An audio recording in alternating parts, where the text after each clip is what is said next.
Welcome in to DNVR Fantasy. Tweet that out, fellas.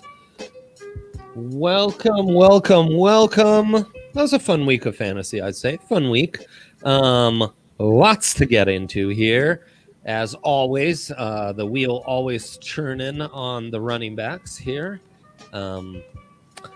Yeah. So anyways, lots to talk about, lots to get ready for here.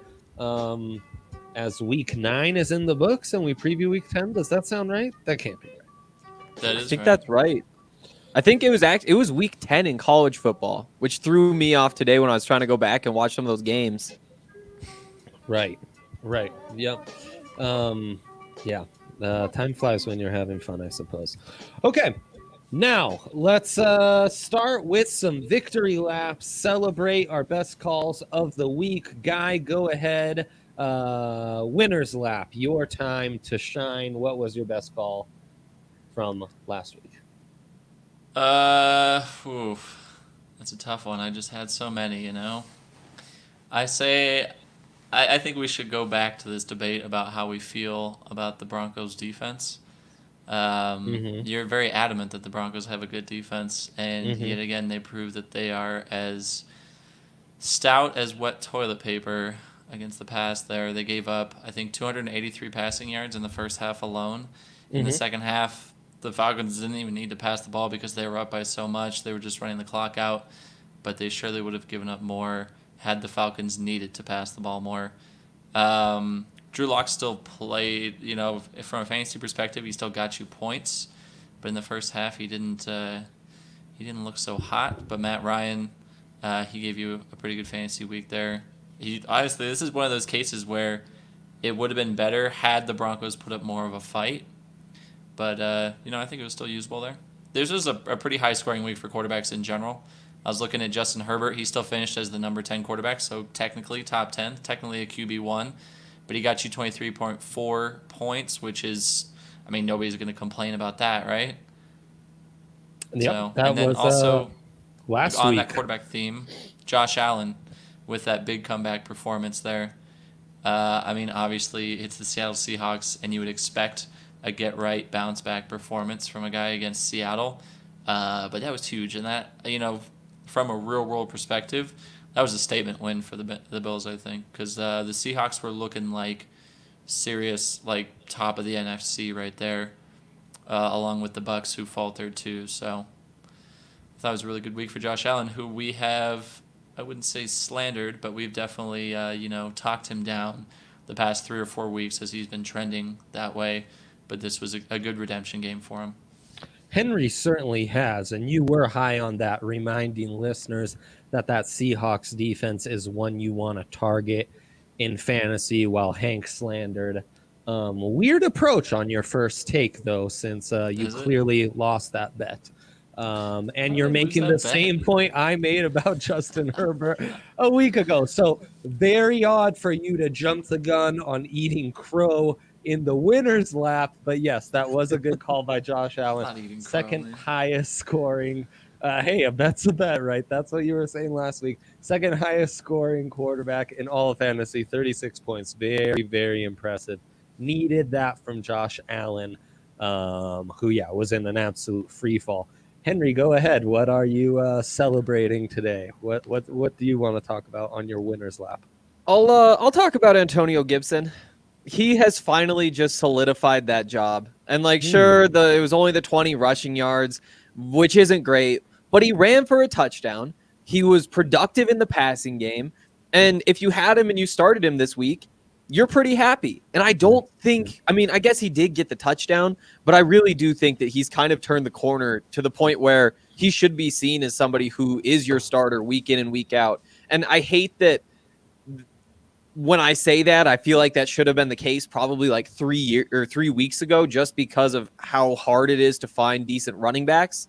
But the man has turned a corner, I think.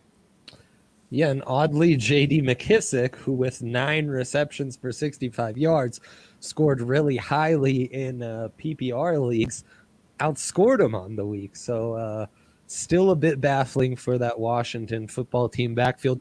But in a week where, scarce running back options, which has been a theme all year, you could have done a lot worse than Gibson. I guess I shall go next.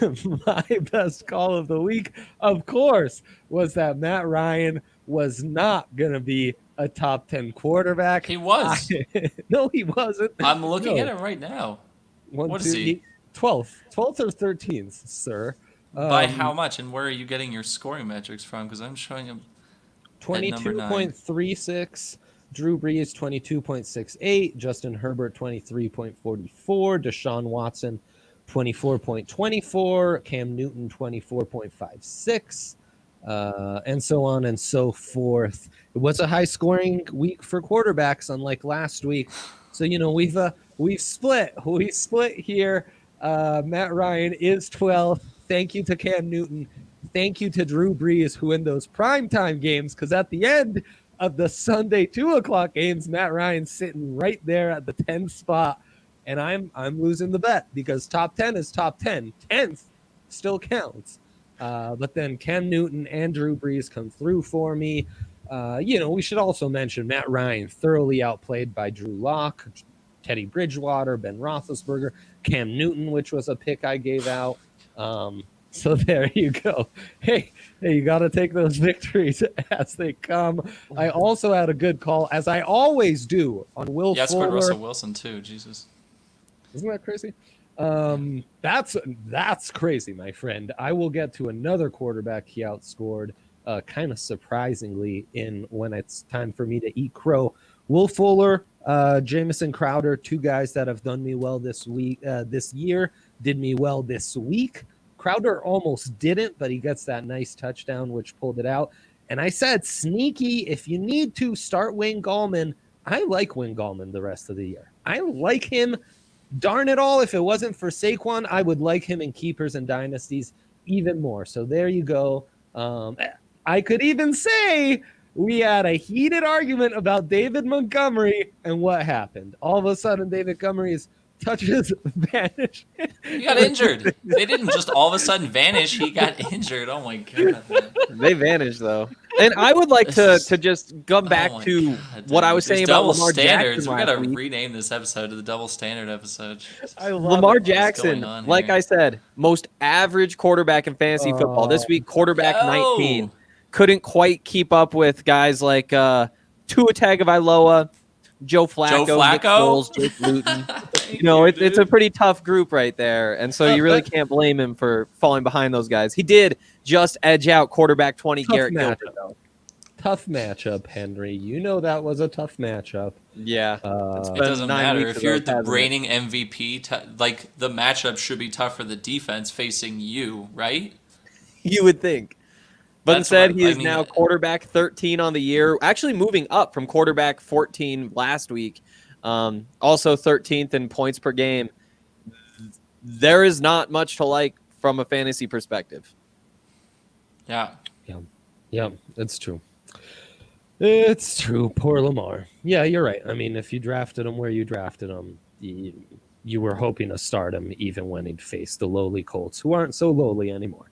Okay. Time to eat some crow, our favorite graphic of them all. Look at how gorgeous that is. You might as well be eating Lamar Jackson. Lamar might as well be the little crow symbol. He's a raven, crow, basically the same thing. All right, I'll start with this one. Derek Carr. Derek Carr against the Chargers offense. Raiders score a ton of points on the Chargers. Derek Carr, though, only gets 14 points. That was a bad call by me. Certainly time to eat a whole lot of crow for that. I don't know what I was thinking going with Derek Carr. That was asinine. And then... they put up the points. He just isn't the one scoring them, which is great. It's a soft defense. It's scoreable. It's just...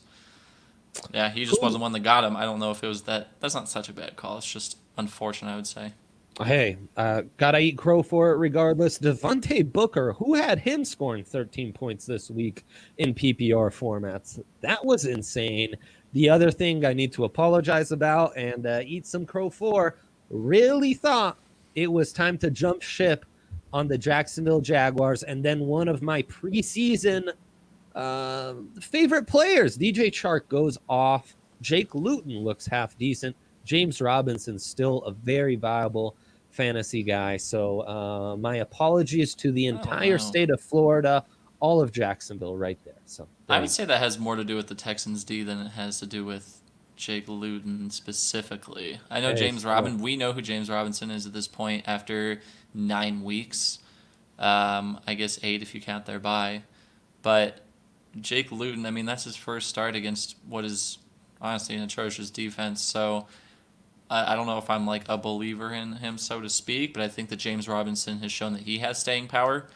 DJ Chark, as someone who has him on a couple teams, I would like to believe that this is a sign of good things to come, but I'm still cautious. So that's all I'm saying. As much as I would like that to be true, that DJ Chark really showed us up and he's here to stay, I don't know if this is like, a flash in the pan or if it's something that's a sign of good things to come. So jury's still That's out. a fair point, and I would still advise to sell your stock on the Jacksonville offense basically across the board. Aside from Robinson, just because the running back position's so weak, he's actually kind of carved out a role to where he probably should stay with him. But yeah, that's a fair point. Like, it's time to eat crow this week, but long term, that take was probably still fairly correct. Young Hank, you have something to say? Yeah, I think that what we've seen from the Jaguars is that offense is just incredibly talented, and it really doesn't matter who you put at quarterback. I think that we're seeing Jake Luton kind of get pulled up in the same way that Gardner Minshew for a significant stretch of time was pulled up by the talent all around him. And there's more to it than that. That's an oversimplification, but I do really like what's happening with the Jaguars long term. They just need to figure out the quarterback. I'll eat crow now, and this is a particularly embarrassing one because I went kind of soft on my picks, as I tend to do, saying, you know who you should start? Tyler Lockett. Something that shouldn't need to ever be said, but I did say it anyway, and he had 4 catches for 40 yards. So that's embarrassing. Man. That's what I've been saying. If you DK say Metcalf is the number 1 wide receiver on that team, and Tyler Lockett, as good as he is, he disappears sometimes, and he's turning into that boomer bust type of player. Yeah, but at the same time, like, what is he? He's wide receiver 5 on the season. Like, if you have him, you're pretty happy. And for him to have come in, I think even higher than that, yeah, he was wide receiver 4 coming into the week. And I called him to have a big week. A big week for him is like 18 points. Yeah. And he was nowhere near that. There's a 1.4 points per game separating Lockett and DK Metcalf right now. That's going to be a fun one to keep monitoring. That Seahawks I forgot offense. about that bet. That is going to be a fun one. Seahawks offense worrying me a little bit. Worrying me just a little bit. Dude, Russell Wilson, this was Russell Wilson's floor, and he still scored like, 22 points? From a fantasy perspective, I'm not worried about that offense. No, DJ Dallas still had a decent game. It's a perfect situation because they have to score a gajillion points.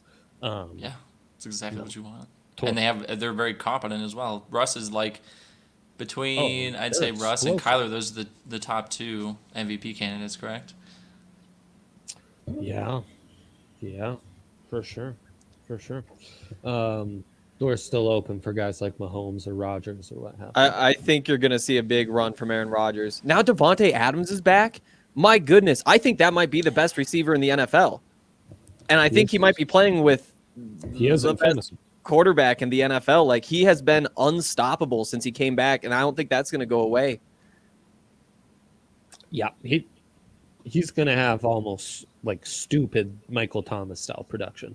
Guy, eat some crow for us, will you? Okay. It's a fun way to phrase it. Yeah. I do recall saying that I thought that Noah Fant would be the more productive of the receivers for the Broncos this week. He disappeared. Jerry Jeudy had a big one in his stead, and Drew Lock really kind of took away some opportunities by running the ball. So with that running touchdown and 47 yards on 7 carries, he took away some opportunities from a lot of guys last week. Yeah. The O-line took away a lot of opportunities from the running game and forced Lock to run. But yes, I mean your point stands. I mean the Seahawks have a bad O-line, but that's not preventing anyone from running or passing or catching there in Seattle. We did say that we thought, going back to the Jags, we kind of pronounced them all dead, but they proved us wrong. So I guess we kind of have to all eat crow on that one. Yep. Juju had a big game as well, which I think that we were all pretty down on him, and it looks like he is back.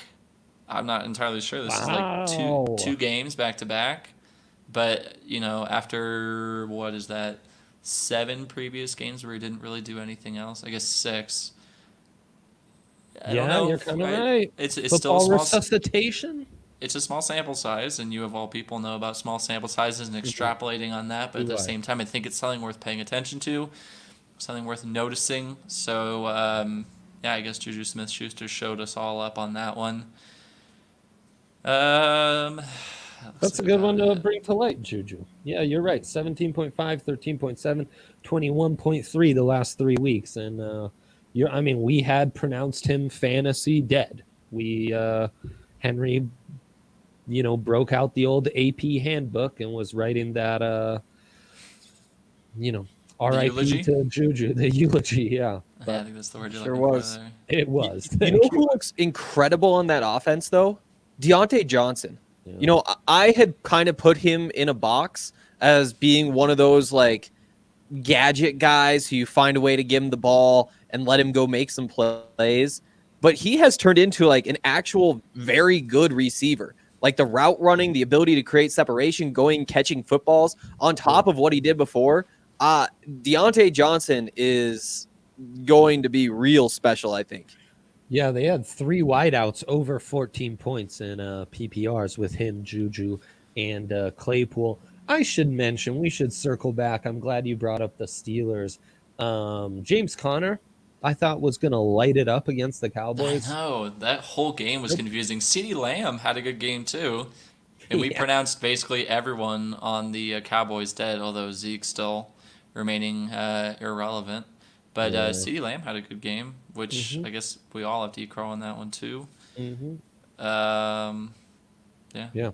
Yeah, for sure. No, that was... Oh, and also, I had the wrong D. Johnson running back there in Houston. I think what I might have said was David Johnson, but what I really meant was Duke Johnson. You guys might have misheard me on that one. So I definitely 100% called that Duke Johnson game this week. Now, you need to pat yourself on the back for the Houston Texans wide receivers. Because we said we like them at all tiers, right? And you were big on Cooks. Didn't Cooks have a nice day? He did, but so did Will Fuller. Will Fuller did. That's Texans-Jaguars play. You are starting everyone on those offenses. Note to self, okay? Note to self. Question, is that the Week 17 game? Houston Texans and Jacksonville Jags. No, they've played twice already, Sunday. They have? Oh, damn. It's the only 2 wins the Texans have. Bills. I'm thinking Bills-Dolphins. That Bills-Dolphins game Week 17 is going to be fantastic. That's going to be a good one. But in the context of our bet, our season-long bet on the receivers, I mean, I think you're pretty well ahead right now with Will Fuller, but one injury can derail anything for any of these guys. Yeah. But it's pretty impressive how they're both producing, the 2 of them. And then it's also very impressive that Hank manages to get another call wrong here, and he has the field. You do no comment from Hank. That's it. No. As Henry thinks through that call, we are going to go and do some buy or sell, which for us, look at this one. Look at that. Oh, wow. Graphic. How great is that? I mean, mad money. That's like my vibe for sure. So I love that. Well done, producer. And your cousin there. That's his Yeah, his Dr. vibe too, Alberto. right? I That's think it just his runs in the inspiration. family. I would agree. What do you guys want to start with? Some buys or some sells? How about some buys? Yeah. Positive note. Yeah. Yeah. Okay. Are we? I had this revelation. Am I buying Travis Fulgham in keepers and dynasties? He didn't play this week, but like, is he here to stay regardless of what happens with Alshon and Deshaun Jackson and Goodwin comes back and I think it's more Jalen predicated Rager's on healthy? Carson Wentz. I hate the way Carson Wentz is playing football right now, but Travis Fulgham is still producing somehow, man. He's amazing. I Like, know. and he's Such a still tough call. undervalued for a guy that's really like killing it, which This is is why like the he might be a nice target in those I formats. know, but this is also like this seems like the ultimate like, 2-3 seasons down the road, everyone's gonna look back and be like, "Oh, I can't believe you thought Travis Fulgham on the Eagles was gonna be good. What were you thinking?" Yep. Or, "Wow, how did you not see the sample size and understand that he was gonna be one of like the top 10 wide receivers?" This is like the fork in the road right here. Either it goes through these very dark and dangerous woods, or it goes right up to that magnificent castle, and it's just like you have to choose. You don't know which way it's gonna go. You Yeah. know who I don't like it. Miles No. Miles Austin, you guys remember him with the Cowboys? Oh my He was God, like yeah. that. He was like that. He breaks out midway through his like breakout season, had a couple decent years, but then that was it, Des Bryant came along and it just ended pretty quickly. So I worry Fulgham's that, but if he's this guy and if he's like a top 10 wide receiver for the next 5 years and I can buy him at the price of like a top 25 receiver, I really like that. Here's my thing. Really like that. So if you look at teams like the Steelers, like they have a very definitive like identity, Yeah. and you can kind of see like when we map out like okay, Chase Claypool, Deontay Johnson, like you can see exactly how they're going to fit into that offense. Even if Ben Roethlisberger goes, you still understand like how they're going to work on that offense and how Mike Tomlin's going to run that team. I think that the identity of the Philadelphia Eagles as a team right now is way too much in flux. Like we don't know how Carson Wentz is going to perform, and if he for some reason leaves the team, whether by trade or getting cut or whatever it is, and they bring in a new quarterback, you don't know how that's going to change that whole offensive system because it's built around him. They have all these different wide receivers, young, old, whatever. They've got a running game that kind of is trying to, define its identity as well. I think there's too many pieces in flux to really look into the future the same way that you would with other teams and say Travis Fulgham will be this role with this team and, see this much production consistently in the future the same way you could for Chase Claypool, Deontay Johnson, guys like that on another team. Let me give you guys a couple conundrums. In keeper or dynasties, Fulgham or Juju Smith-Schuster? Juju. Fulgham. Really? See, I Yeah. just Because I of the lack just of competition. can't trust Juju it has yet. Chase Claypool and Deontay Johnson. He also I think has we're like both another impressed with the decade two of his them. career, though. Like I think odds are within 2 or 3 years, everything has kind of shifted. And I just feel like in those sorts of shifts, somebody like Juju Smith-Schuster gets prioritized, whether by the Steelers or wherever he goes. Whereas a guy like If he Travis goes somewhere Fulgham else, just that would seems be like crazy. he gets lost in the wash wherever he is. I just picked like a random year. I just went back like 3 years and went through week 9 guys who were ranked right around where Fulgham is at wide receiver 25. And so like wide receiver 24, Paul Richardson, 26, Ted Ginn Jr., 28, Devin Funchess, 33, Jermaine Kearse. And so I just feel like there are a lot of those guys who have like a little bit of time and like, who knows, maybe he does stick, but I for can't average trust. points, fantasy points per game, he's in PPRs. He's wide receiver 5 right now. Yeah. Yeah, his per game is different.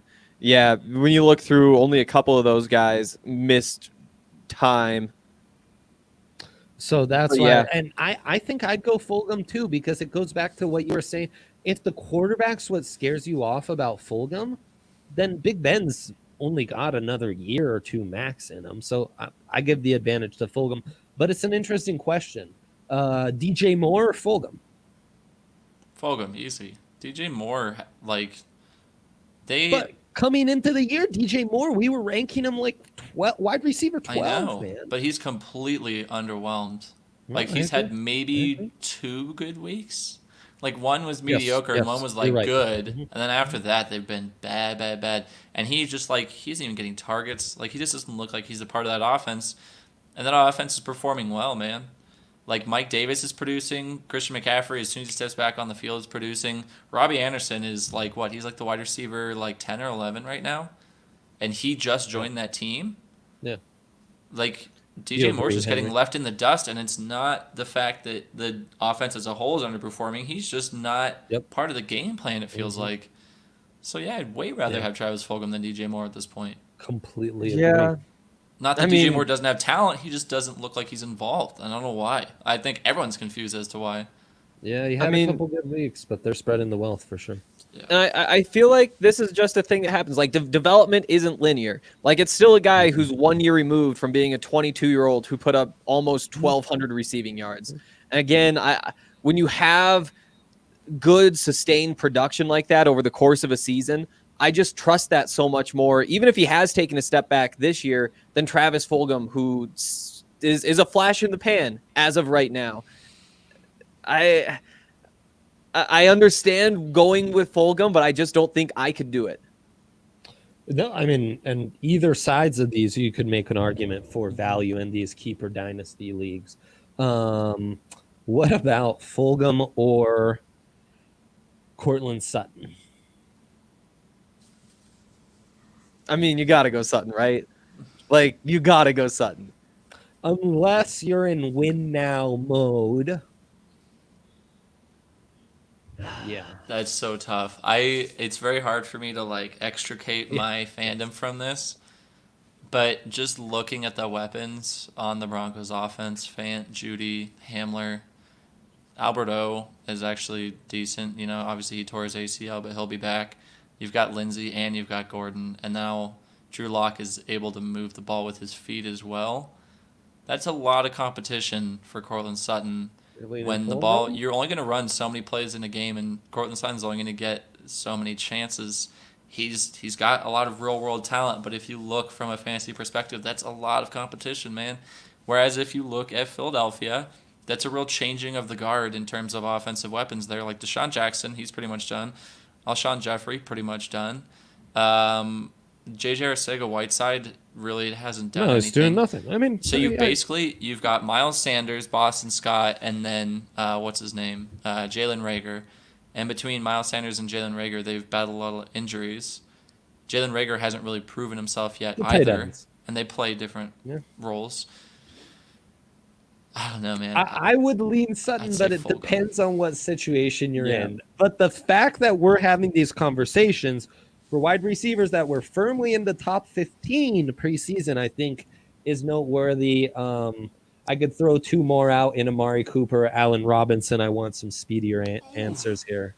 Either of those that you... Can I just say, like, I would take Allen Robinson by a landslide in my mind. Like, if that man isn't going for 1,200 yards a year, he should be demanding a trade. Like, I feel like that is where he is at this point in his career. I think you'd be pretty crazy to not go Sutton. You saying he's played one the new ones like Amari Cooper? I would take Amari Cooper. Like, I'm just not in on Travis Fulgham, I think is what we're learning here. Yeah, no, we are learning that. And that's okay. You're learning that about yourself. I would take Allen Robinson over Travis Fulgham, but I would take Travis Fulgham over Amari Cooper. And, of course, if I were to trade Amari Cooper, I'd be trying to milk more than just a straight-up for Fulgham. Sure. But if you're asking me deep down, if both are like on the waiver wire and I can only take one of them, then I'm taking Travis Fulgham personally. And I love that this got us going. So, and I remind you, we're back to buy or sell, even though I detoured into would you rather. I'm getting notes from production from that, and I appreciate it.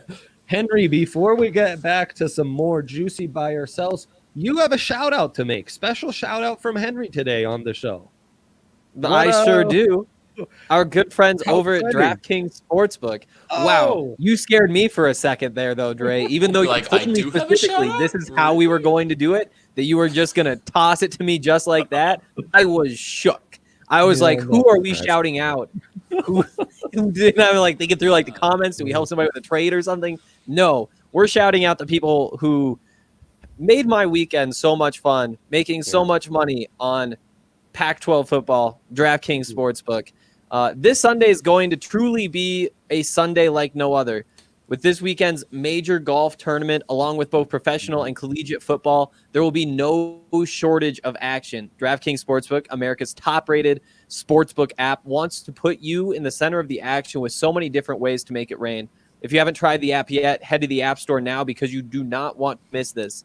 To celebrate Sunday's action, DraftKings is ensuring all new users are covered up to $100. That's right. You bet they cover with risk-free Sunday betting on all of Sunday's action. This weekend, like I said, there's plenty of action to get in on, so head to the app now to start making it rain. On top of those great sign-up offers, DraftKings will have special promotions and odd boosts every day of this year's tournament in Augusta, Georgia. DraftKings is safe, reliable, and secure, making it easy for you to deposit and withdraw your money at your convenience. So, download the top-rated DraftKings Sportsbook app now and use promo code DNVR when you sign up to get this can't-miss offer. DraftKings Sportsbook is ensuring your Sunday bets up to $100. That's right. You bet, and they cover up to $100 when you use promo code DNVR during sign-up. For a limited time, only at DraftKings Sportsbook. Must be 21 or older. Colorado only. Risk-free coverage paid out in site credits. Restrictions do apply. See DraftKings.com/sportsbook for details. Gambling problem? Call 1-800-522-4700. God, we got leaves changing colors, snow starting to fall, pumpkin spice everything. Doesn't that just make you think the Masters at Augusta? It's going to be so weird. There is a very Really real weird. part of me that feels like this is wrong. Like, they should have just not held a Masters. You don't do it in the fall because it isn't the Masters. Like, the Masters about like all of like the lush green, and now it's like it doesn't feel right. It just doesn't feel right. And like, don't get me wrong, I'm excited. I'm gonna watch every minute of it, but it doesn't. I don't know. There's some part kids of on your me lawn. that You better doesn't go out like there it. and yell at them to get off of it. You know what? You know Someday. what does feel right to get back on track is the Cleveland Browns backfield because Nick Chubb has been restored. This is going to be like throwing a match in the outside in the Colorado summer. It is going to be an explosive debate. Are we buying Nick Chubb coming back? Are we selling Kareem Hunt? Let the great debate begin. Kareem Hunt was still viable when Nick Chubb was there to start the season. I see no issue here, man. I think instead of Guy, your name there should say Kareem Hunt was still viable before Nick Chubb got injured. Just go all the way to your Exactly. Henry, obviously not selling on Kareem Hunt. I think that would be premature, all jokes aside. You agree with that? And are you buying Nick Chubb? What if you were to target Nick Chubb, what could you even try to give an owner who's been holding on? I mean, you'd have to give up quite a bit. Like, I am buying both of them. As much as I would love to like say some terrible things about Kareem Hunt on this podcast. Yeah. The truth is, like, Cleveland's offense is 5th in the league in rushing yards. They're 4th in yards per carry. It is very obvious what they want to do, and that's run the football. They've shown that they can sustain the two running backs. It helps that they're both receiving threats as well, especially Kareem Hunt. And so you're not even just trying to pull from the rushing yards pool. The easy answer is both these guys are going to be just fine. Maybe there's like a little dip, but you're going to want to keep them in your lineup. You haven't even mentioned the fact that OBJ is out for the season too, man. Yeah. It's opening up opportunities. Honestly, that for might both of even them. hurt them. Like, I don't really love that. Like, I guess it means they'll run the ball more, but it also means like more packed boxes. I don't think it means more reps for them at receiver. It's possible. I was going to say don't know. Kareem Hunt has been running routes out there, and you've still got Jarvis Landry and Rashad Higgins. Mm-hmm. Yeah.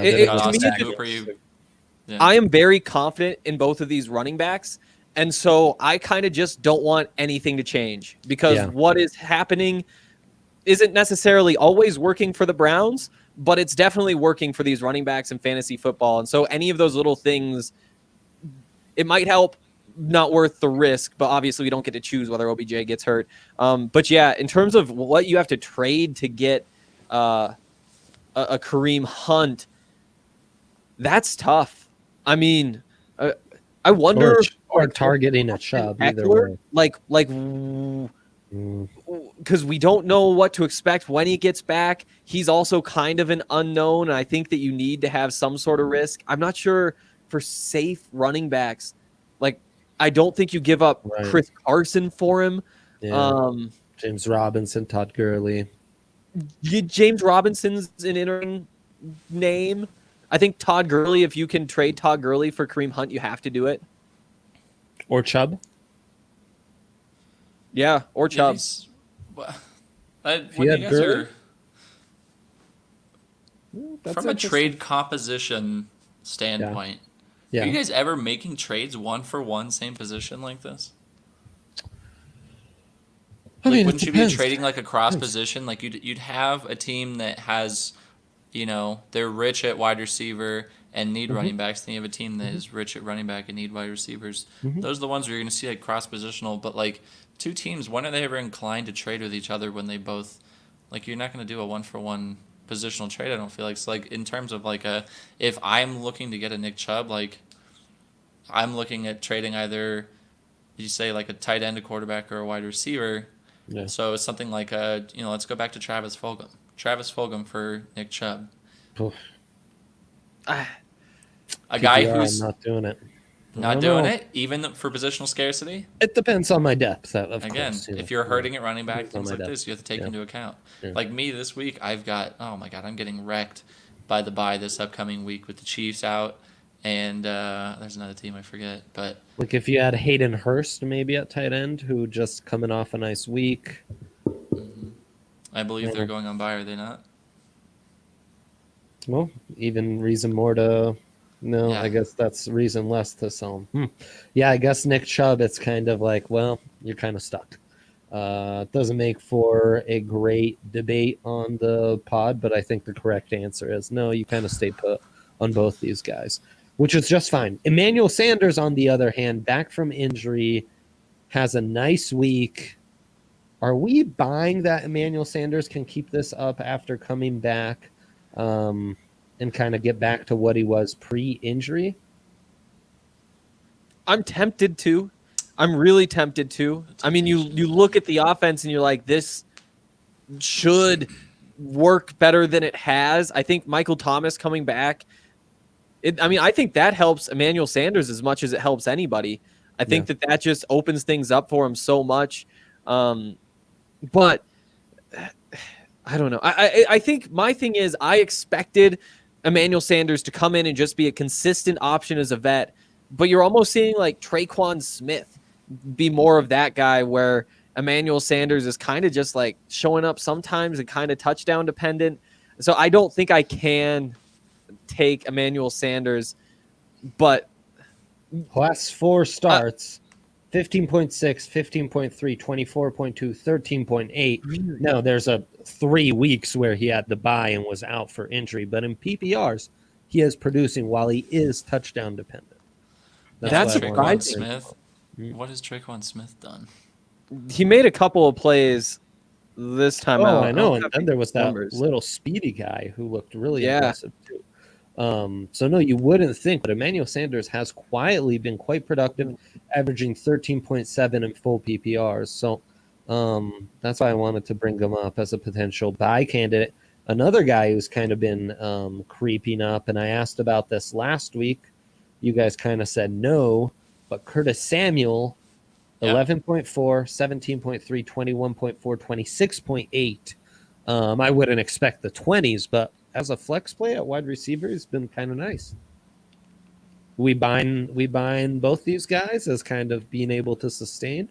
Well, I mean, we're gonna have to see what happens with Christian McCaffrey's most recent injury, which I believe is his shoulder. Day to day, evaluated. Day to day. So it's not something he'll be out for a long period of time with. But I think that they're starting. Matt Rule he's not a dummy, and I think that he's starting to realize that he has something in Curtis Samuel that, while not the same thing as Christian McCaffrey, offsets the loss of Christian McCaffrey. Yeah. And in his stead, he's able to produce. So I think that Curtis Samuel, for the foreseeable future, I think he's viable, man. Yeah, I think that what we're really seeing is that Curtis Samuel and Mike Davis combined do a pretty good job of being Christian McCaffrey. Like, obviously, you can't just replace him, but the little bit of physicality that you lose with Curtis Samuel in the backfield, you get that back with Mike Davis. I really like Curtis Samuel running the ball. And I do too. the problem is, unless you're in like a point per rushing attempt league, he's getting you 2 points. I guess he did get a couple of touchdowns throughout the course of the season, but that's 25% of the time you're getting a rushing touchdown. You're typically getting about 1 point from the rushing yards. It's not like it is with running backs where there's a whole bunch of added value if you're a receiving running back. It almost feels like having so much of your skill set as a receiver tied up in your ability to run the ball, it's almost like a waste for fantasy purposes. And for that reason, I think I'm still staying away, even though, he did have a really good week, and he's had a couple of those. I'm buying both those guys. Evan Ingram, do we buy? No. He's finally scoring touchdowns, has No. picked it up. No, No. not for a second, huh? No. I think that was just, I don't know. I'm not going to say he got lucky necessarily, but Sure. man, I've watched him drop passes this season that hit him right in the goddamn hands. And there's been games where I forgot he was even on the field. I mean, I've had him all season. This is like, while I'm glad that he's doing something right now, I don't trust this to be, You say take something to advantage rely of that on. touchdown. Try to sell him while you can, if you can. If someone's willing to buy him, yeah, sure. Sounds good. Yeah, So I just like straight up dropped Evan Ingram after like I week don't blame you. 5, I wish I maybe could have. Yeah. right around there, and I can't say I regret it yet. Especially because that's not a PPR league, and I think that's where Evan Ingram probably has the most value, just because with the weapons that the Giants have, they are just forced to throw him the ball a lot. He has 10 targets in each of his last 2 games. And sure, he only has 5 catches on each of those, but that's 5 points that if you're getting that pretty much every week, just in terms of the catches, which I think is fair to expect going forward, you just need another like 20 yards and you're up to tight end, 10 tight end range for sure. If you get a touchdown, then he's way up there. And so I think this year with so few really good tight ends, I'm not sure if I go out of my way to get Evan Ingram, but I do think that he's going to be much more productive, or not much more productive, but he'll continue to be like the decent depth option that he's been the last few weeks. He's the one I'm most torn out of these. Because you're right, he's getting the touches, and yeah, he's not playing great, but he's getting the touches, and I mean, the talent's there. So I don't know. I mean, I guess it depends on how desperate you are at tight end. Without the and touchdown, he's useless, though. The touchdown is what saved that week, but without it, I mean, Yeah. What is it, 9 points? It would have been 9.8. 9.8. Well, without the catch that goes along with that, it's take that That's away true. too. Yeah, I mean, I guess, but he was also due for a touchdown at some point. That is true as well. But can you count on that moving forward? I think you can count on those 5-6 catches a game. He should And be that's the just main such a nice target in the baseline red for a zone. tight end at this point. Yeah. Okay, moving on. I have a question, but first, Will Fuller, Deshaun Watson, is now the time to sell. They only can beat the Jaguars. Yeah, they're producing fantasy-wise, but this playoff schedule is brutal because it's the Colts twice and Bears twice. If you're a playoff team and you've been riding Deshaun Watson or you've benefited from Will Fuller, Would you say they play the Bears twice? Colts twice, Bears once. Oh, Bears one's cool. So, I mean, that's 2 premier defenses as they've performed, even for fantasy standards. Is now the time to take advantage of this win, this big week from both, and try to sell? That's a good question. I would say yes, but they're also like I'm not sure what you'd be able to get Yeah, I know. for fair Especially value for there. Deshaun. Yeah. Deshaun I might hold on to, but Will Fuller's probably worth selling, especially because If you can. of the injury factor there too. Yeah. Yeah. Yeah. My thing with Deshaun Watson and really any quarterback is, if they're not doing what Kyler Murray's doing or what Russell Wilson's doing, the difference between, Deshaun Watson, 23 points per game, that's ninth, I think, among quarterbacks. You jump down another 9 spots or so, no, another 15 spots or so, and those guys are still getting 19 points per game. You're giving up 3 points per game, which, is significant, but I think that you are definitely paying for the name a little bit with Deshaun Watson, whereas you could just be streaming somebody instead, dropping probably those 3 points, but maybe picking those up with whoever you're able to get for Deshaun Watson. Yeah. So yes, flip him, but then for what becomes the tougher question. And then we had a similar question, which is what would be fair trade value for Chris Godwin? Listener trying to get rid of Chris Godwin. And I would say Fulgham. That would be one starting spot. If I had Fulgham, I would not trade him for Chris Godwin. I can tell you that much. Yeah, I agree. Yeah. I mean, also, I don't know if after the game that Tom Brady just had, I don't know if you're going to get fair value for Chris Godwin right now. This isn't really the right time to be selling. Might be the right time to buy if you can get him for less than Did score Fulgham. 23 points his last game, which was 2 weeks ago. Right. But yeah, you're right. He's been out with injury, and he's not getting you points when he's injured. And then on top of that, he had a dud this week when the whole offense had a dud. Yeah. Right, but that's also, I mean, if Tom Brady's going to continue to play that way, then he's not going to get his points. You're exactly right. So you could potentially buy low, but I don't think he's worth selling right now if you own him. Because I own him in the league, and I'm not trying to sell him right now. Christian Kirk, Brandon Ayuk. He's selling too low. I would probably take both of those guys. This is getting down to the point where I would too.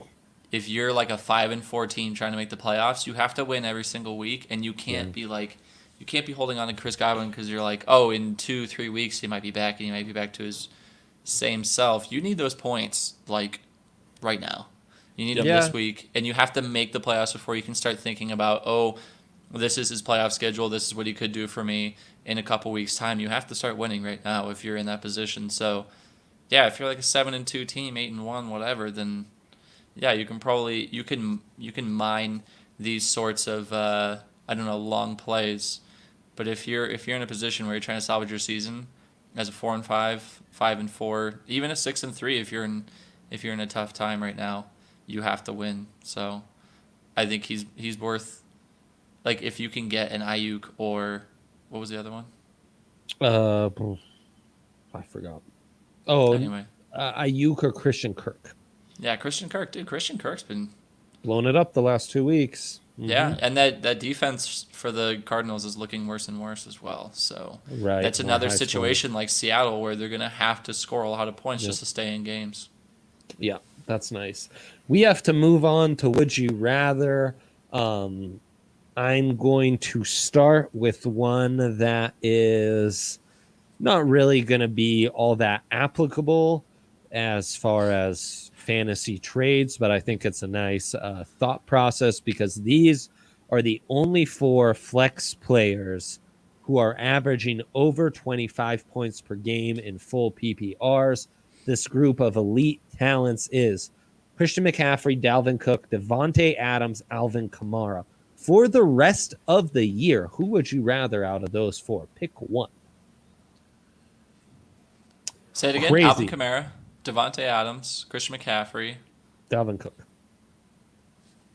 I would put Alvin Kamara as number 1. Easy. Who's averaging the least amount of points of the 4, which I thought was kind of crazy. Right, but how many games has Christian McCaffrey played? And he's re-injured, so he's not someone. If you look at straight averages, that's all well and good, but you also need that guy every week. Dalvin Cook was kind of like right? He wasn't there, and then he exploded.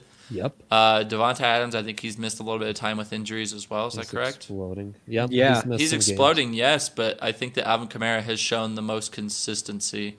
No, I know, but who do you want going forward? Not Alvin who Kamara gets the award for best fantasy player in the first 9 I'm weeks. just rationalizing why I'm making that decision. So, yes, Alvin Kamara has the lowest average, but I would take him because of his consistency. I would take Devontae Adams. I think that what he's doing right now is just special. I mean, 173 receiving yards this week, 3 touchdowns the week before, 196 receiving yards the week before that. Like, ever since he's come back from this injury, and it's not like he was bad before. Week 1 of the season, it was 14 of 17 for 156 yards, and then he got hurt in the next game. Like, he is putting up an insane amount of production. With Davante Adams has played 6 games, 4 over 30 points in full PPRs. It's just absurd. I think at this point, especially in that offense, like, this is the perfect storm. This could not be better. Like, you have a unanimous top 5 receiver. I think his claim that he's the best in the league is very fair. I think he has as good a claim as anybody at that spot. With Aaron Rodgers doing what Aaron Rodgers is still doing, no other receiving threats, a healthy running game to like just keep things on track. I think Davante Adams is going to have a big second half of the season. Is that a healthy running game? Aaron Jones isn't back yet. Jamal Williams has been out with COVID.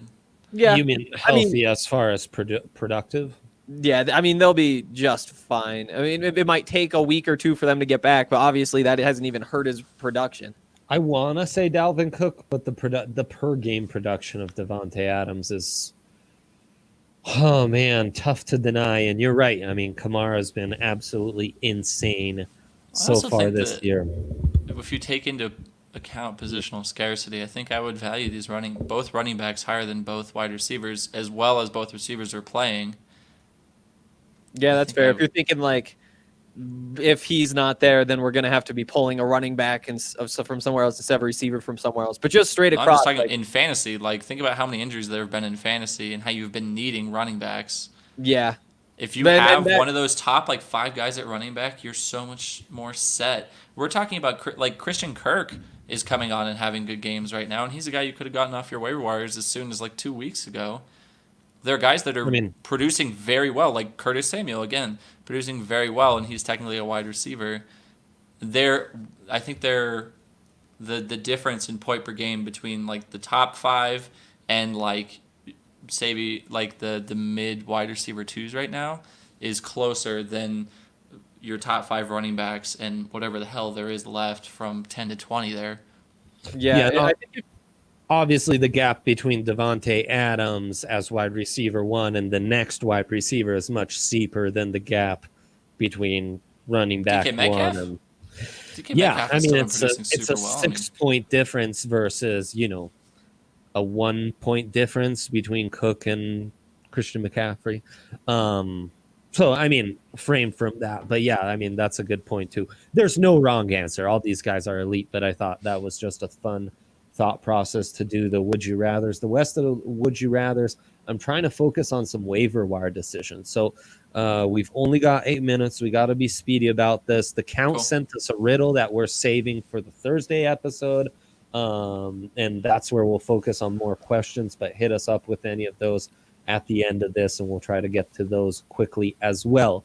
Would you rather, though, Richie James, who broke out with the 49ers, used to be a fantasy stud when I was playing college fantasy football, Curtis Samuel, KJ Hamler, or Christian Kirk? Are we ranking these in order, or you can only choose one? Whichever you prefer, frankly. You want to rank them? You want to choose one? My 1A, 1B are Christian Kirk and Curtis Samuel. I would have... Oh, man, I'd probably have Richie James as number 3 there. But... I love Samuel, but it probably does have to be Kirk, right? Yeah. I don't know, man. Oh, does Richie James tempt me? He's tempting, but he had 1 game. That's like the ultimate low sample size right there. But when you play that well, you're not just going to vanish, Like he's probably earned a few more touches in these next few weeks. But no, you're right. I think Samuel clearly ahead, Kirk clearly ahead, even Hamler. You could make a strong case for KJ Hamler. Like, I don't think that you could justify actually taking him. Like, you just need to see a big game before you can buy in. But as soon as he does have, like, that breakout week where he does put up, like, 18 points, 17 points, something like that, I will be pretty quick to say, he has made it. Just because like he does everything that you need to do to keep him on the field. Like he's obviously like the speed threat, which is very valuable. He's a very good blocker, which is kind of crazy when you look at him, but that is valuable. So like he's going to be on the field. He looks like he's just a step away from everything clicking, and there's room in that offense for somebody. But yeah, like Christian Kirk is kind of just what KJ Hamler could turn into if that does happen. Right. Curtis Samuel, just looking at his last 4 games that he's played, 11.4, 17.3, 21.4, 26.8. So it's trending nice uply, which I like to see that. I like to see something a little bit more consistent in a direction where you can see that they're getting him more involved rather than something that's like up and down like this, or just like like. So are you leaning Samuel then, or you're sticking with Kirk? No, I would say Curtis Samuel and then Christian Kirk. Yeah, it's a 1A 1B situation. I still like Christian Kirk, but there's something to be about a nice, just steady increase in production and involvement in an offense that makes me feel more confident moving forward that there will be consistency with that. Whereas if you see a guy that it's like, if it jumps around, it's like, okay, maybe that was matchup dependent. Maybe, a certain guy was out with an injury. Something like that. Whereas, like, when you see a guy just, the roles increasing. Right. Yeah. Am I crazy for thinking Christian McCaffrey coming back kind of helps him? Like, gets him out of the backfield and lets him go run more routes? Like, particularly, I guess, in PPR leagues. Production-wise, it did. Catch a ball. Yeah, I mean, I guess we do have some numbers. This week, production-wise, it did, as his best game. It's a 1-week sample size, but yeah. That's right. 1-week sample size. Can't do much of that. Well, that's why these Would You Rathers are interesting. We got to kind of call our shot on some stuff that's going to require some small sample size analysis. This is an interesting Would You Rather. Ryan Nall, backup running back in Chicago. David Montgomery, concussion protocol. Don't quite know his status. Kalen Ballage, Justin Jackson gets kicked out of that game. He was ruled back in but never played against the Colorado native. Looked really good for the Chargers. Duke Johnson, as a guy alluded at the top of the show, that's the D Johnson he was talking about in the Texans backfield. Not David, who is also in the concussion protocol, if I'm not mistaken. Or Brian Hill. No injuries for Brian Hill in front of him, but boy, he looks so good. I swear to you, it's just a matter of time before he takes over for more carries in Atlanta. So Ryan Nall, Kalen Ballage, Duke Johnson, Brian Hill. Go. Who would you rather? I'm putting Ballage at the bottom, which I don't think you want to hear that. I do not. But I think that there's just so many guys there between. There's Justin Jackson. There's Joshua Kelly. Eckler's going to come Pope. back. Yeah, what about Pope? Yeah, And I mean, Pope, he got knocked kind of out. supplanted Pope. But, yeah. I mean, maybe that specific week, but it was like, I don't know, Pope when to they me were playing looks the more Broncos. like their receiving back. Yeah, but when they were playing the Broncos, he was pretty involved until he got knocked out by Kareem Jackson, right? Yeah. So, I mean, there's so much uncertainty in Los Angeles for me. So. Okay, Henry, who are you considering as guy mulls this over? What were the other two guys? I told you we don't have much time. We've got like 2 minutes here. Ryan Nall, Kalen Ballage, Duke Johnson, Brian Hill. Who are you picking up? I think I take Brian Hill. He's Hill, putting up the numbers. Plus, there's always the threat of an injury in front of him that could make him even more valuable. Love the talent of Brian Hill. Love that. We're going to hit questions. I'll get back to some of these other Would You Rathers for the Tuesday pod. We can maybe talk some Tua versus Drew Lock. That'll be fun. If Jerry Jeudy's production is sustainable, lots of good stuff. But hit us with the questions first, Kale. Let's get into that. And then subscribe to the pod feed so you can find that Thursday podcast, DNVR Fantasy. Drop 1 PPR. Ayuk, Mike Davis, Moore, Lamb, Hollywood. Not Ayuk. I'm not ready to give up on Mike Davis either. I can't drop Mike Davis. It's Hollywood. You're right. It's so. Hollywood. Yep. Perfect. Next question. Would you guys trade Zeke for Kenyon Drake, Cooks, and Fuller? Ooh, yes, I would. He has Kareem and Eckler as his other backs, but it's still if you're getting 3 guys, there's 2 that you have to drop, so I kind of have to see who those 2 are that you're dropping. Right. But I would tentatively say yes on this. Yeah. When's Drake coming back? I would love to know that. But yeah, like that deal at face value, I would absolutely do. I just want to make sure you're not dropping two dudes who are actually more valuable than Zeke right now. He's got two running backs for the stretch though. Zeke does seem like a luxury. Kenyon Drake, total wild card. Yeah, but and having those two other receivers, I think that has to upgrade at least one of those spots. It's crazy that Kenyon Drake being out. I thought Chase Edmonds would produce a lot more, and they put him right back in that Kenyon Drake role where he's not, like, that's not what he was built to do. So this speaks more to me about, like, just coaching scheme than actual talent. So Kenyon Drake, even when he comes back, I'm not really confident that he can be what he was last season when he was playing in a different role. Yeah.